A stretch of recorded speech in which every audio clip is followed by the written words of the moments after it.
नमस्कार, मैं हूं आपके साथ अंजलि। देश के सबसे बड़े न्यूज नेटवर्क TV9 पर आप देख रहे हैं देश का सबसे बड़ा बुलेटिन न्यूज टॉप 9। इसमें हम आपको दिखाते हैं देश दुनिया की बड़ी खबरें, लेकिन सबसे पहले बात चीन के साथ LAC पर बने युद्ध के हालात की।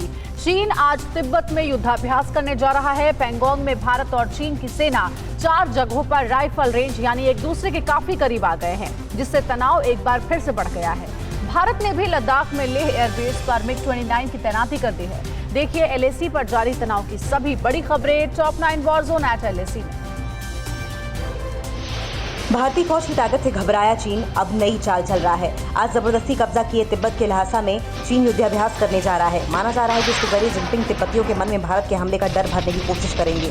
चीन के इस ड्रिल पर भारत समेत दुनिया की नजर है। पिछली बार ल्हासा में चीन ने इस तरह का अभ्यास 2009 में किया था।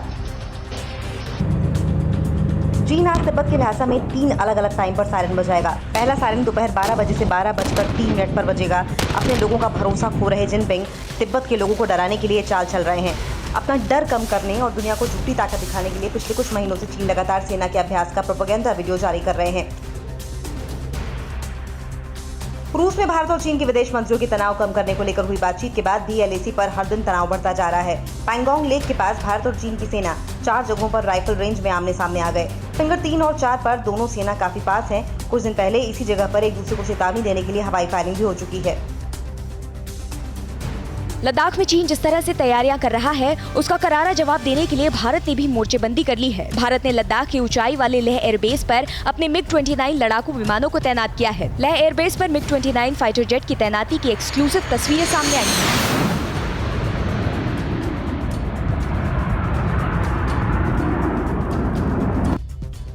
लद्दाख की सीमा पर पैंगोंग के उत्तरी इलाकों में ठंड बढ़ने से चीन के सैनिकों की हालत खराब होने लगी है। कई चीनी सैनिकों के बीमार पड़ने के बाद उन्हें वापस घर बुला लिया गया है। कुछ दिन पहले ग्लोबल टाइम्स ने डींग हाँकते हुए कहा था कि भारत की सेना हिमालय की ठंड नहीं सह पाएगी, लेकिन भारत के जवान मजबूती से डटे हैं और चीनी सेना ठंड में सरेंडर करने लगी है।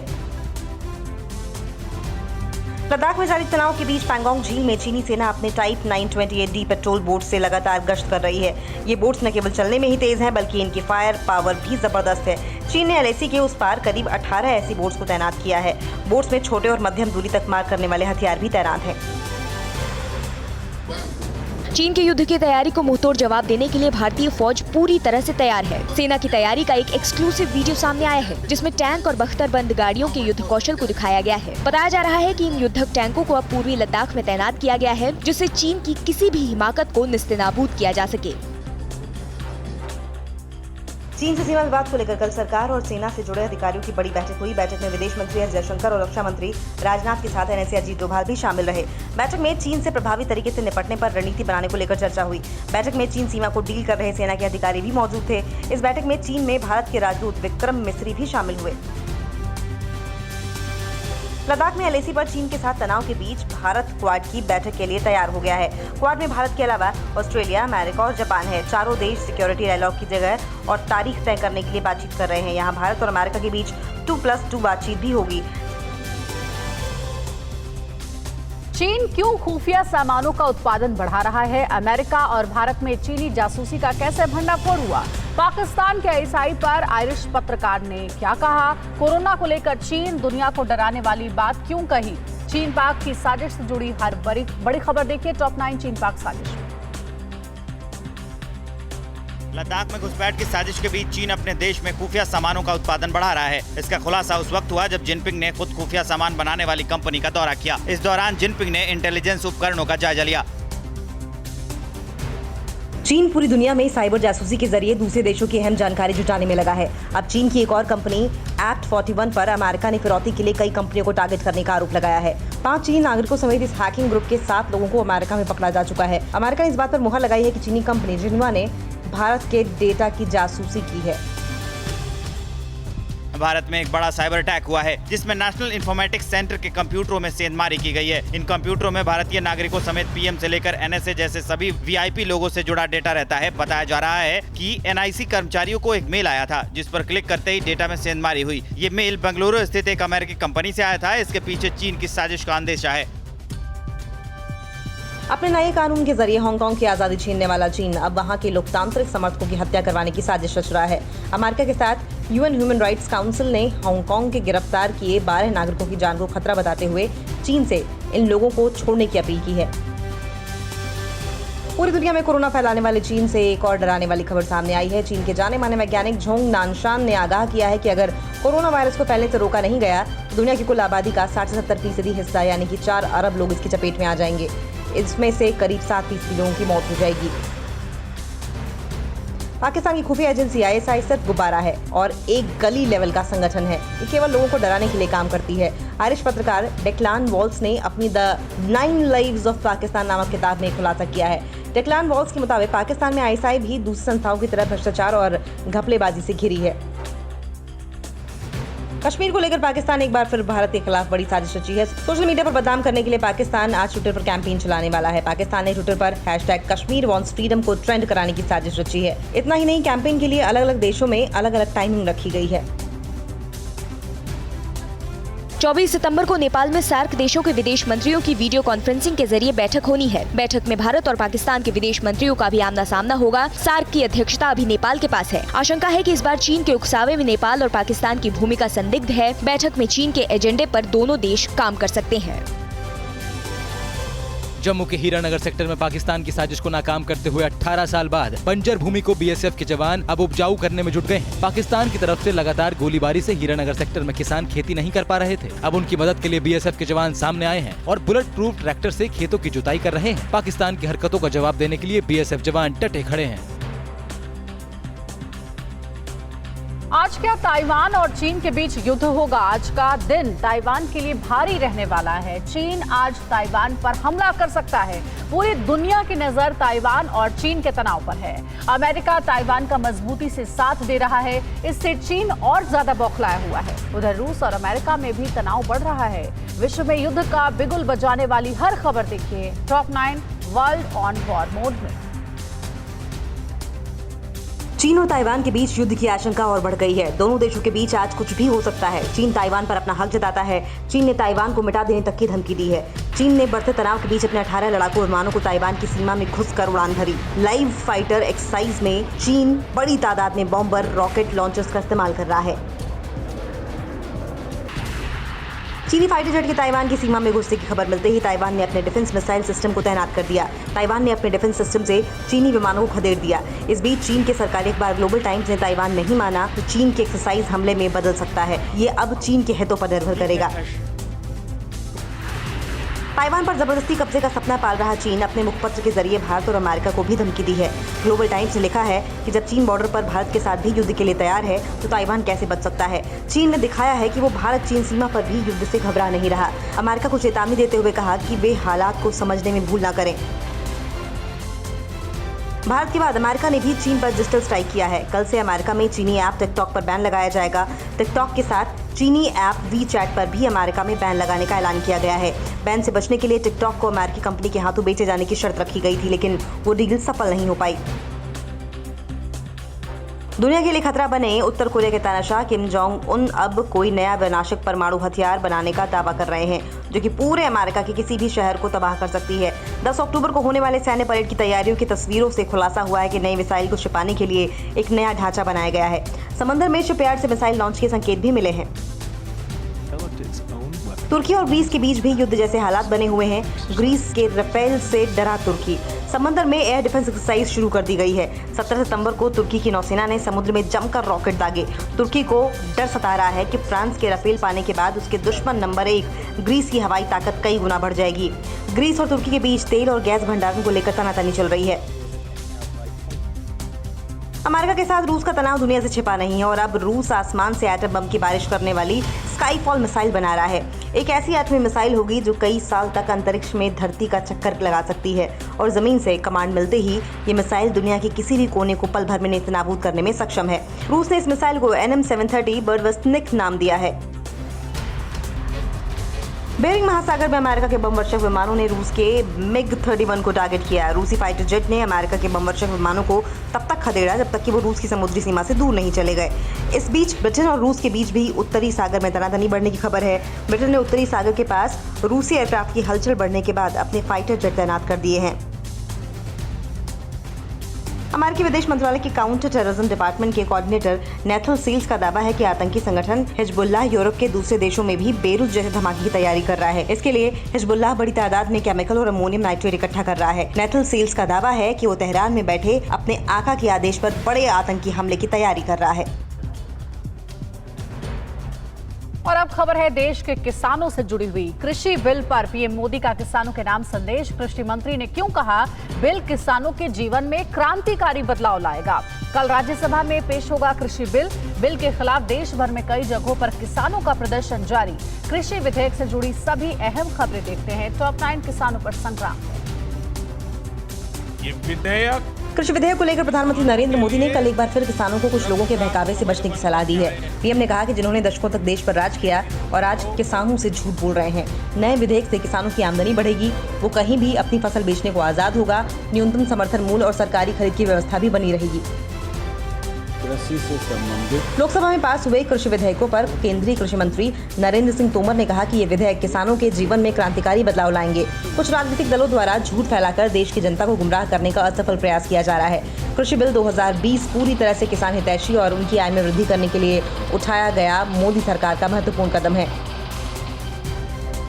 लोकसभा से पास होने के बाद कृषि बिल कल राज्यसभा में पेश किया जाएगा। राज्यसभा में विपक्ष के तेवर को देखते हुए कृषि बिल के पास होने में संदेह बना हुआ है, क्योंकि कई विपक्षी दलों ने भले लोकसभा में बिल का समर्थन कर दिया है, लेकिन राज्यसभा में वो बिल के खिलाफ वोटिंग कर सकते हैं। साथ ही कृषि बिल के खिलाफ देश के कई हिस्सों में किसान प्रदर्शन कर रहे हैं। कृषि विधेयक के विरोध में देश भर के किसानों का प्रदर्शन जारी है। किसान मोदी सरकार के फैसले से नाराज हैं। पंजाब से लेकर हरियाणा और यूपी के गाजियाबाद में किसानों ने विरोध प्रदर्शन किया। किसानों का कहना है कि नए विधेयक से उन्हें नुकसान होगा। किसान सरकार से विधेयक को वापस लेने की मांग कर रहे हैं। पंजाब के बठिंडा में प्रदर्शन के दौरान एक किसान ने जहर खाकर जान देने की कोशिश की। कृषि बिल को लेकर हरियाणा के करनाल में कृषि मंडी में किसानों ने प्रदर्शन किया और केंद्र सरकार से बिल को तुरंत वापस लेने की मांग की। किसानों ने कहा कि हमें इस बिल से कोई फायदा नहीं होने वाला। इनकम डबल करने का सपना दिखाकर हमारे हक को छीनने की कोशिश की जा रही है। बिल वापस होने तक हम अनिश्चितकालीन हड़ताल करेंगे। लोकसभा में पास हुए कृषि विधेयक के खिलाफ हरियाणा के रोहतक में किसानों ने प्रदर्शन किया। इस दौरान केंद्र सरकार और राज्य सरकार के खिलाफ जमकर नारेबाजी की गई। वहीं किसान नेता गुरनाम सिंह चढ़ूनी ने इस विधेयक को खेती का डेथ वारंट बताते हुए 20 सितंबर को प्रदेश भर में चक्का जाम का ऐलान किया। साथ ही 25 सितंबर को देश भर में बंद बुलाया गया। कृषि बिल को लेकर पूर्व कांग्रेस अध्यक्ष राहुल गांधी ने मोदी सरकार पर निशाना साधा। राहुल गांधी ने कहा कि कृषि बिल से मोदी सरकार अपने कॉर्पोरेट मित्रों का व्यापार बढ़ाएगी और किसान की रोजी रोटी पर वार करेगी, क्योंकि मोदी जी की कथनी और करनी में अंतर है। वो कहते कुछ और है और करते कुछ और है, इसलिए जनता का विश्वास अब सरकार से उठ चुका है।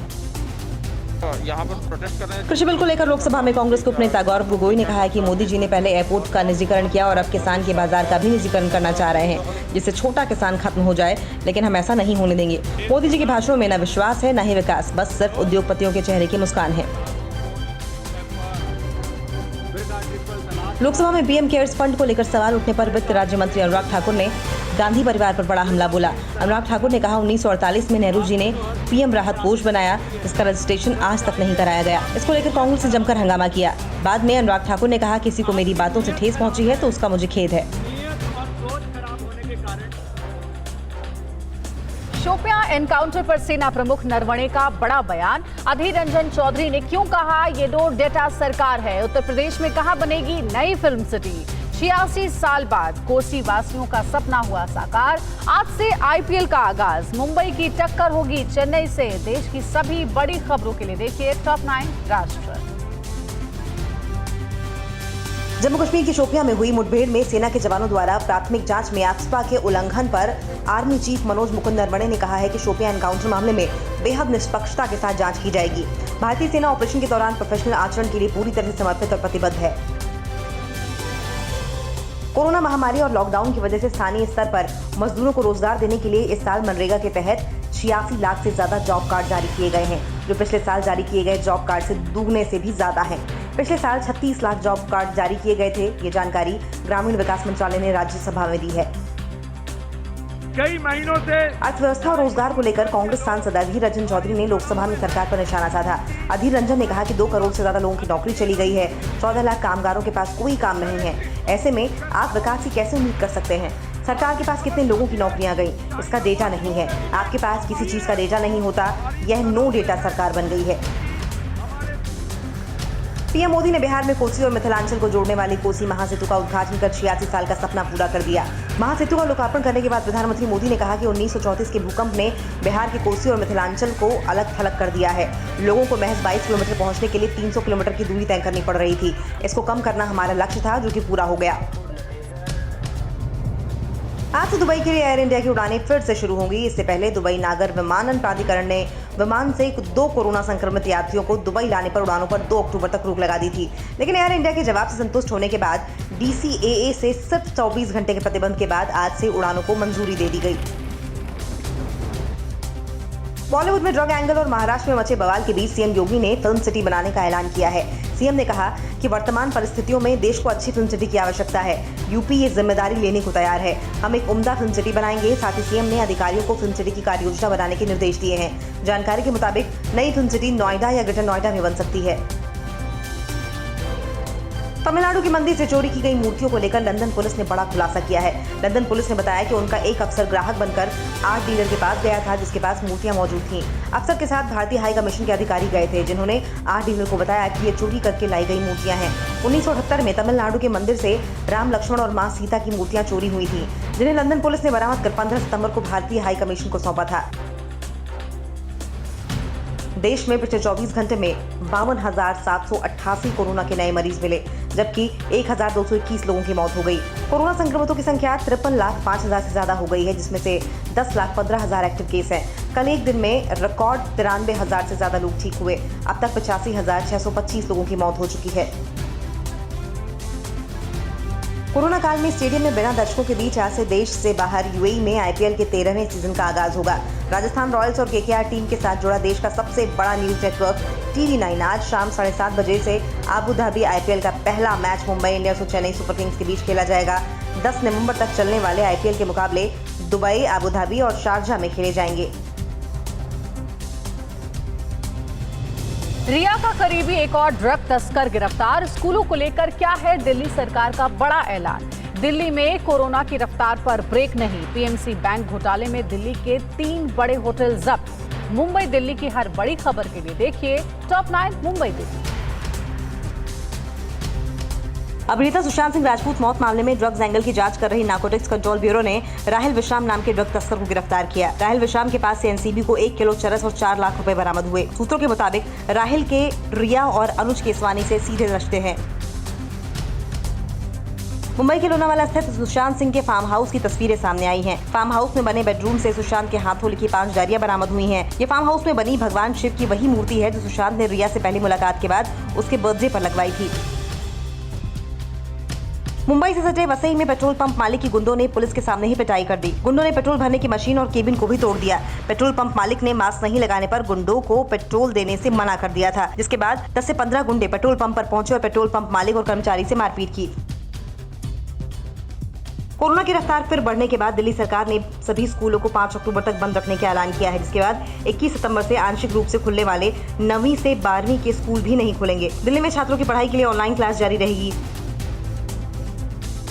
दिल्ली में कोरोना का संक्रमण लगातार फैल रहा है। पिछले 24 घंटे में 4,000 से ज्यादा नए मरीज सामने आए हैं, जिसमें 30 लोगों की मौत हुई। इनको मिलाकर राजधानी में कोरोना मरीजों का आंकड़ा 2,38,000 के पार पहुंच गया है, जिसमें 32,000 एक्टिव केस हैं। राजधानी में अब तक कोरोना से 4,907 लोग दम तोड़ चुके हैं। ईडी ने PMC बैंक घोटाला मामले में दिल्ली के 3 होटल्स को अपने कब्जे में ले लिया। कब्जे में लिए गए होटल्स की कीमत करीब 100 करोड़ रुपए है। ये तीनों होटल का मालिकाना हक दीवान रियल्टर्स लिमिटेड और तुला होटल्स प्राइवेट लिमिटेड के प्रमोटर्स का है। महाराष्ट्र सरकार पर बीजेपी विधायक अतुल भातखलकर ने आरोप लगाया है कि उद्धव सरकार की गलत नीतियों की वजह से 75% छात्र ऑनलाइन पढ़ाई से दूर हैं। बच्चों के पास टीवी, मोबाइल की बिना जानकारी के लिए ही उद्धव सरकार ने ऑनलाइन पढ़ाई का फरमान सुना दिया, जिसकी वजह से 1 करोड़ 62 लाख बच्चे पढ़ाई से दूर हैं। बॉम्बे हाईकोर्ट ने अभिनेता सुशांत सिंह राजपूत की मौत मामले से जुड़े ड्रग्स केस में सैमुअल मिरांडा, दीपेश सावंत और बाशित परिहार की जमानत याचिका पर सुनवाई 29 सितंबर तक के लिए टाल दी है। एनसीबी ने ड्रग्स मामले में 4 सितंबर को शौविक चक्रवर्ती और सैमुअल मिरांडा को गिरफ्तार किया था। दिल्ली पुलिस की स्पेशल सेल ने पीतमपुरा से फ्रीलांस पत्रकार राजीव शर्मा को ऑफिशियल सीक्रेट एक्ट के तहत गिरफ्तार किया है। राजीव शर्मा के पास से देश की रक्षा से जुड़े कई गोपनीय दस्तावेज बरामद हुए हैं। राजीव शर्मा को कोर्ट ने 6 दिन की पुलिस रिमांड में भेज दिया। और अब अन्य राज्यों की खबरें आपको दिखाएंगे। एमपी में कहां कांग्रेस नेता ने एसडीएम के मुंह में पोती काली, दिव्यांग के साथ बदसलूकी करने वाला पुलिस वाला हुआ लाइन हाजिर। रांची में पुलिस ने ही क्यों बरसाई लाठियां। कमलनाथ के रोड शो में जन सैलाब देख कांग्रेस हुई गदगद। देश भर की बाकी अन्य खबरें देखिए टॉप 9 अन्य राज्य। मध्य प्रदेश के छिंदवाड़ा में बाढ़ से बर्बाद हुई फसलों के मुआवजे के लिए कांग्रेस कार्यकर्ताओं ने प्रदर्शन किया। कांग्रेस कार्यकर्ता ज्ञापन सौंपने के लिए एसडीएम कार्यालय पहुंच गए और एसडीएम के मुंह पर काली पोत दी, जिसके बाद प्रदर्शनकारियों और पुलिस के बीच हल्की धक्का मुक्की भी हुई। उत्तर प्रदेश के कन्नौज में पुलिस का मानवीय चेहरा सामने आया है। सोशल मीडिया पर तेजी से वायरल हो रहे एक वीडियो में यहां एक सिपाही दिव्यांग व्यक्ति को बुरी तरह धक्का दे रहा है। दिव्यांग थाने पर सिपाही द्वारा मारपीट की शिकायत लेकर पहुंचा था। मामले में कार्रवाई करते हुए सिपाही को लाइन हाजिर कर दिया गया है। झारखंड की राजधानी रांची के मोरहाबादी मैदान में नियमितीकरण की मांग को लेकर प्रदर्शन कर रहे सहायक पुलिसकर्मियों और पुलिस के बीच जमकर धक्का मुक्की हुई, जिसके बाद प्रदर्शनकारियों पर पुलिस ने लाठीचार्ज कर दिया, जिसमें करीब 1.5 दर्जन से ज्यादा पुलिसकर्मी घायल हुए हैं, जिनका अस्पताल में इलाज चल रहा है। मध्य प्रदेश में विधानसभा की 28 सीटों पर उपचुनाव को लेकर सरगर्मियां तेज हो गई हैं। कांग्रेस प्रदेश अध्यक्ष और पूर्व मुख्यमंत्री कमलनाथ ने ग्वालियर में रोड शो किया। इस दौरान भारी संख्या में कांग्रेस कार्यकर्ता मौजूद रहे। वहीं बीजेपी युवा मोर्चा के कार्यकर्ताओं ने कमलनाथ का विरोध किया। उत्तर प्रदेश के देवरिया में महज 1 से 1.5 घंटे की बारिश ने प्रशासन की पोल खोलकर रख दी है। बारिश से जल जमाव से ऐसी स्थिति हो गई है कि पूरा शहर जलमग्न हो गया। स्कूल से लेकर पीडब्ल्यूडी ऑफिस में घुटने तक पानी भर गया है। सड़कों पर पानी भरने से लोगों को भारी दिक्कतों का सामना करना पड़ा। शत्रु संपत्ति मामले में जेल में बंद सांसद आजम खां, उनकी पत्नी तंजीम फातिमा और बेटे अब्दुल्ला की जमानत अर्जी कोर्ट ने खारिज कर दी है।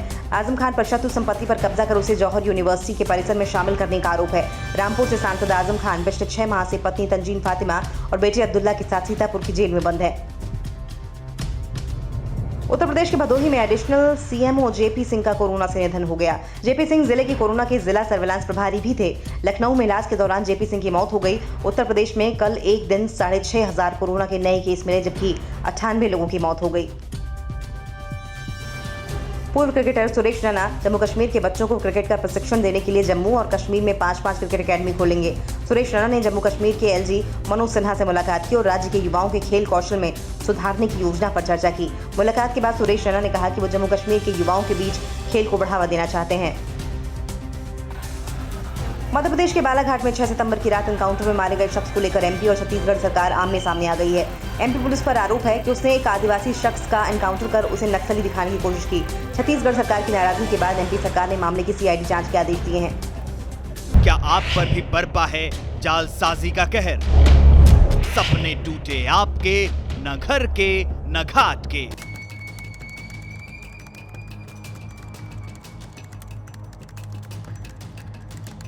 देखिए लूट घर हर रात 9:30 बजे।